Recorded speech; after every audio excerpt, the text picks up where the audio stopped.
Welcome to the Course Reports on site. We're here at the home of the Rocket Mortgage Classic, Detroit Golf Club. I'm Curtis Tyrell, Certified Golf Course Superintendent, Master Greenkeeper. I'm here to bring you the smooth and true facts. It's time to get on the green. It's time for the Course Reports on site. On this edition, we're going to catch up with Jake Mendoza and find out about everything he has going in preparation for the first ever Rocket Mortgage Classic. The PGA Tour is returning to Michigan for the first time in a while, and at none other than Detroit Golf Club. This prestigious club boasts 36 holes of classic Donald Ross architecture and turf conditions that's ready for the best players in the game. Welcome inside the ropes. Welcome on the green. Welcome to the Course Reports on site.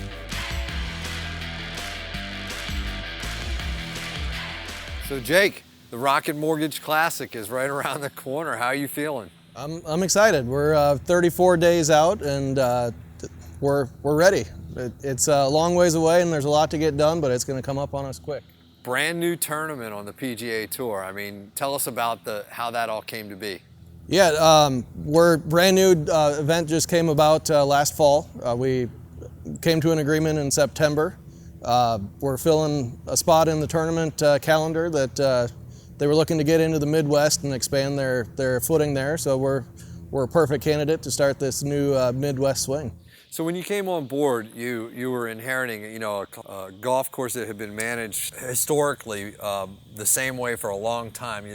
There was very few superintendents have ever worked here, right? Right. I believe I'm only number 7 since 1899. And a lot of the crew members have been here. I mean, you said you had guys that have been here upwards of 30 years or more? Yeah, I think our most tenured guy right now is 37 years. Now they're getting ready to do a PGA Tour event. So how's it sitting with the crew?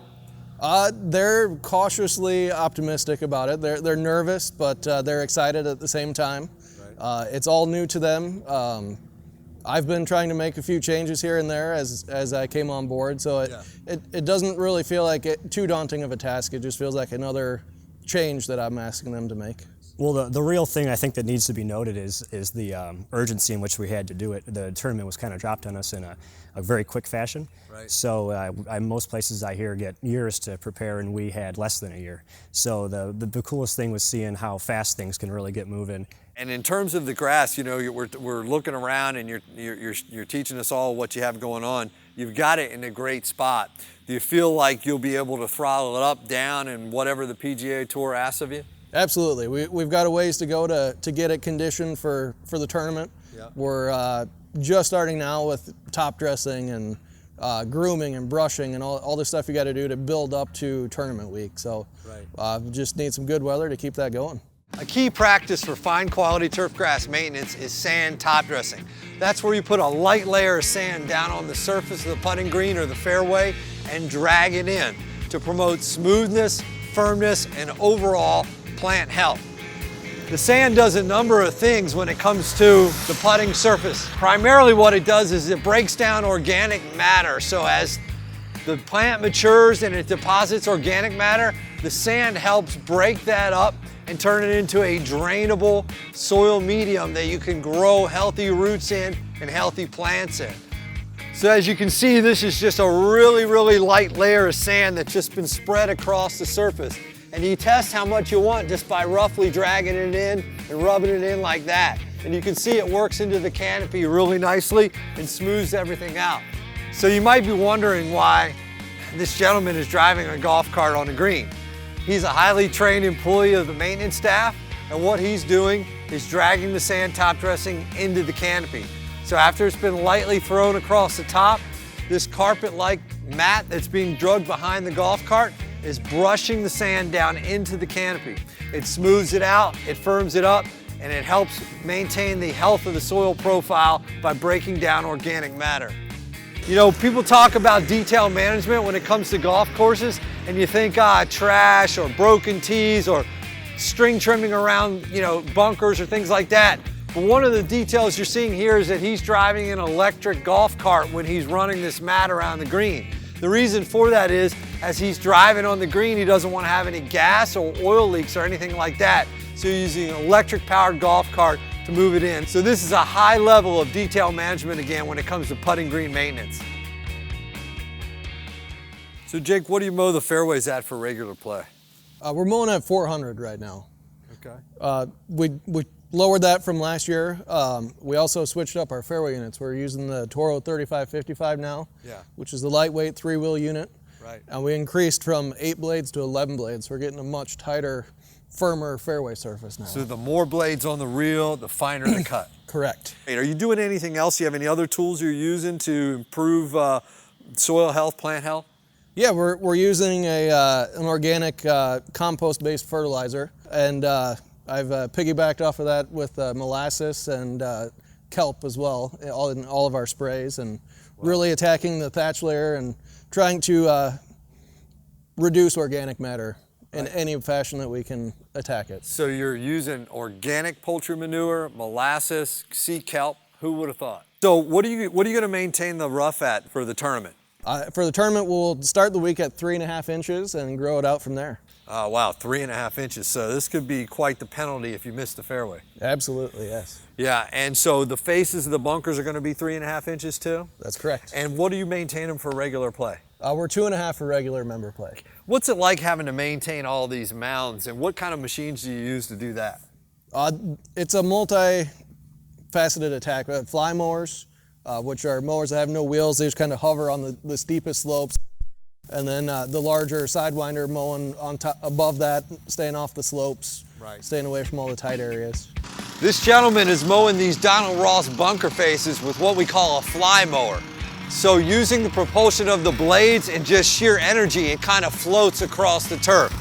There's spacers underneath that set the height of the cut so that he can mow it at the 2.5, 3 inches that he's cutting it now. It's a great workout, but it's the only type of mower that you can use to mow the steep faces and all these rolling humps. The fairway turf here at Detroit Golf Club is a mix of a bunch of different types of grasses. And as you can see right now in what is early spring or late spring, whatever you want to call it, it's not summer, we know that. It looks a little bit patchy, but that's a different type of grasses. You've got some ryegrasses, you've got some poania, and some creeping bent grass mixed in. And this time of year, as it's all starting to wake up, you can really see the unique traits of each type of grass. But by the time you get to summer, it looks uniform, as if it was one type of turf. So when they get to play in the tournament here in a few weeks, it's going to look beautiful.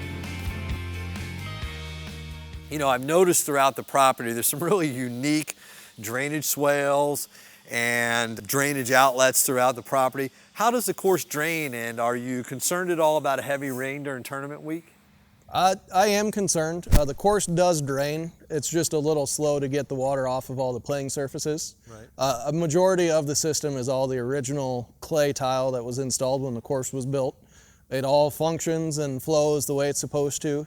The staff here has done an amazing job maintaining those lines, cleaning them with our sewer machine, removing roots. It's the best old drainage system I've ever seen. Now, how do you know it's the original? We have a map from 1927 that No outlines all of the original locations of the pipe. We're still tying in our new drainage to the existing clay tile, and it functions perfectly. One of the defining features of this 18th hole is this original Donald Ross drainage swale that runs the length of the hole and splits the fairways. It's such a unique feature to this property. There used to be a lot more of them, but over time they've gone away for various reasons. There's only a couple left. But in the long-term plans of the club, they hope to bring it back and really truly restore all of the really great original Donald Ross features that you just don't see every day. Won't be long now and this green's going to be wrapped in corporate hospitality and grandstands, but that's not the only cool thing going on here on number 18. Look at all this movement and contour throughout. Detroit Golf Club has an incredible set of greens with a ton of interesting movement. And the way this thing's looking from a health perspective, it's going to roll really smooth and true also. It's looking beautiful. Jake, these greens are looking great, man. You got to feel good about where you're at. Absolutely. We came out of winter great. I'm real happy with where we're at right now. Yeah, I mean, this is a classic bent poania green, mostly poania. What would you say the percentage of bent grass is in here? I think we're in the 15 to 20% at most. Right. Depends on the green, some more, some less, but nothing more than 20%. We've changed our mowing strategy with the event coming. We switched to walk mowers. So we're seeing a huge improvement in turf health, especially cleanups and edges and pinch points with the walk mower. It's been a dramatic improvement. What are you mowing the greens at in terms of a height of cut? Right now we're at 0.1 inches. 0.1 inches, so Yes. that's pretty low. Now, do you think you'll be at that height of cut for the tournament? I think we'll go a little bit lower to achieve the speeds that we want to achieve. We'll need to be slightly lower and more frequent mowing reps. So for some of the tour players watching, what kind of speeds are you shooting for tournament week? Our goal is to be around 12, 12 and a half. 12, 12 and a half, which on these greens with all this movement, going to be pretty quick. Yes, it will be. What's amazing about Poa annua is that there are thousands of biotypes possible all over the world and all over one golf course for that matter. And so on this green right here, you've got annual Poa and Poa annua reptans, which is more of a perennial type. And this Poa has become ecologically stable, meaning it's very suited to its environment, it's adapted over the years, and it's really become quite a great putting surface. But one of the things you'll notice is you get a lot of differences in color, a little bit differences in texture, but again, really upright growth habit of the grass, which gives you a very smooth putting surface. So he's mowing the green today with a Toro Flex 21 floating head mower. What's unique about it is that the cutting units actually float over some of the contours and humps and bumps in this green. A machine like that costs somewhere around $10,000. And they mow these greens every day and sometimes twice a day. And when it comes to tournament prep, they'll be double cutting on almost each day. The floating head mowers have been in the industry for 10, 15 years now, and they were developed to really help superintendents manage greens with a lot of movement, like the ones you see here on this green and all throughout Detroit Golf Club. At most tournament venues, they'll mow the greens with a walking mower like a Flex 21. But some of the clubs you play will use a triplex mower or a riding mower to mow the greens. One of the ways superintendents measure the health of the green is by the clipping yield. So inside the basket that sits on front of the mower there, he's collecting clippings, and they'll measure that quantity each day to determine how fast the greens are growing, and then use things like plant growth regulators to slow it down or manage it. So these white things that are laid out on the approach are what we call turning boards, and the guys use them to protect areas from wear. So he'll turn on this board right now to make sure that he doesn't get any excessive wear up in front of the approach. It's one of the finer details of precision golf course maintenance.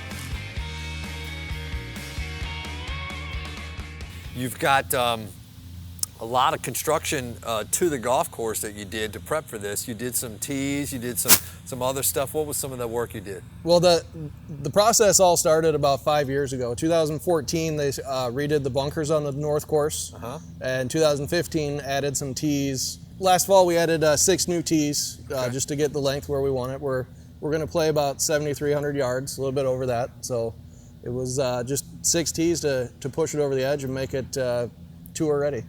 And so we're standing on 15 green, which is really part of the epicenter of the back 9, where there's something pretty unique going on back here. So tell us about that. Right, 15 is the heart of Area 313. Area 313 includes 14, 15, and 16. So if a player can go eagle, ace, birdie, they've achieved the 313, and it's a cumulative event through the whole weekend. 313 is significant to Detroit because that's our area code. So here it's 313. It's a Detroit-centric event. And like you said, this is the hub of all the spectator activity. Around us here on 15, it's almost like a stadium feel. Yeah. From this spot, you'll be able to see guys hit into 14, play all of 15, and tee off on 16. So this is the prime spot to be. You know, in terms of the golf course conditioning, what are some of the things that the viewers might see on TV? Well, as you guys have seen in your time here, the fairways are relatively flat, but there's no flat lies anywhere. A lot of minor contours, undulations that you really don't see until you're right on top of it. So I think you're going to see some interesting bounces and roll out in the fairway, and guys are going to be faced with some shots that they're probably not used to. So the people that are here on site that week watching the tournament or watching it on TV, what are some of the holes that they should be paying attention to? Well, in my opinion, 7, 8, 9 tournament numbers are the key holes on the front 9. They're fantastic architecture, great design. It's a par 5, 4, and 3, so a nice run to finish out the front 9. So I'm standing here on number 7 tee on a new tee box that they built for the tournament. It's going to make the golf hole about 560 yards. And this is where the golf course really gets cool on the front nine in terms of Donald Ross architecture. You can see the fairway is tree lined on both sides with a fairway bunker at about 300 yards out. And the players are going to have to put the ball in the right spot because the approach shot needs to be worked from right to left around a big pin oak that pretty much sits right in the middle of the fairway. So here in the landing zone on hole number 7, we've got this fairway bunker roughly 300 yards off the tee, pushing into the fairway with a really narrow slot for them to land it. But what's really tough for the second shot is they've got to wrap it around that pin oak that's sitting right out into the fairway on the left side of the green.